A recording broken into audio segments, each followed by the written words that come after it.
বাংলাদেশকে আরেকটি চক্রান্তে জড়িত করার হীন প্রচেষ্টা তারা চালিয়ে যাচ্ছে। তবু ডক্টর প্রফেসর মোহাম্মদ ইউনূসের সততা সাহসিকতায় বাংলাদেশে একটি নির্বাচন অনুষ্ঠিত। সেই নির্বাচনকে নিয়েও তাল বাহানা, পিআর দাও, গণভোট দাও, এইটা করো ওইটা করো, জনপ্রিয়তা দেখে সরকারকে দোষারোপ করে যে তার দিকে ঢেলে পড়েছে। আর তার দিকে তো তার আদর্শ, তার মায়ের আদর্শ, তার বাবার আদর্শের প্রতি মানুষের ভালোবাসা, তার অকুণ্ঠ 16 বছরের নির্যাতন সহ্য করার প্রতি ভালোবাসা, কেউ ঢেলে পড়ে নাই, হেলে পড়ে নাই। আপনারা হেলে পড়েছেন। ওই চক্র মানুষ বলা শুরু করেছে।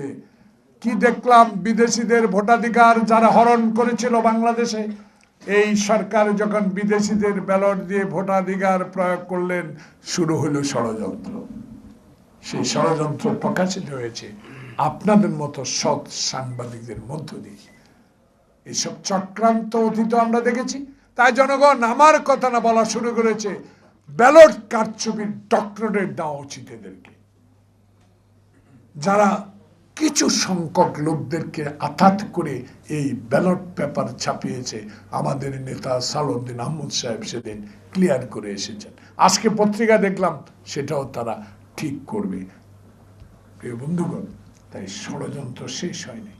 জিয়ার আদর্শ যাতে বাস্তবায়িত না হয়, তারেক জিয়া যাতে বাংলাদেশে একটি সুষ্ঠু নির্বাচনের মধ্য দিয়ে ক্ষমতায় না আসতে পারে, সেই দিকে আজকে ষড়যন্ত্র আবার শুরু হয়েছে।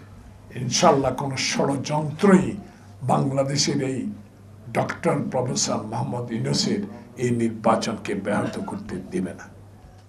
সাহস নিয়ে এগিয়ে আসেন, শহীদ জিয়ার আদর্শ বাস্তবায়নে এগিয়ে আসেন। শহীদ জিয়া শিক্ষা খাতে, উন্নয়ন, সেবা, স্বাস্থ্য সব খাতে বাংলাদেশের যে অবদান রেখে গেছেন, ইনশাল্লাহ তার জ্যেষ্ঠ সন্তান একটি সুষ্ঠু নির্বাচনের মধ্যে জনগণ যদি আমাদেরকে রায় দেয়, আমরা সরকার গঠন করতে, সরকার করতে যদি জনগণ আমাদেরকে সহায়তা করে, ইনশাল্লাহ বাংলাদেশে সুশাসন প্রতিষ্ঠিত হবে এবং গণতন্ত্র প্রতি মানুষের যে শ্রদ্ধা হারিয়ে গিয়েছিল সেটা পুনরুদ্ধার হবে।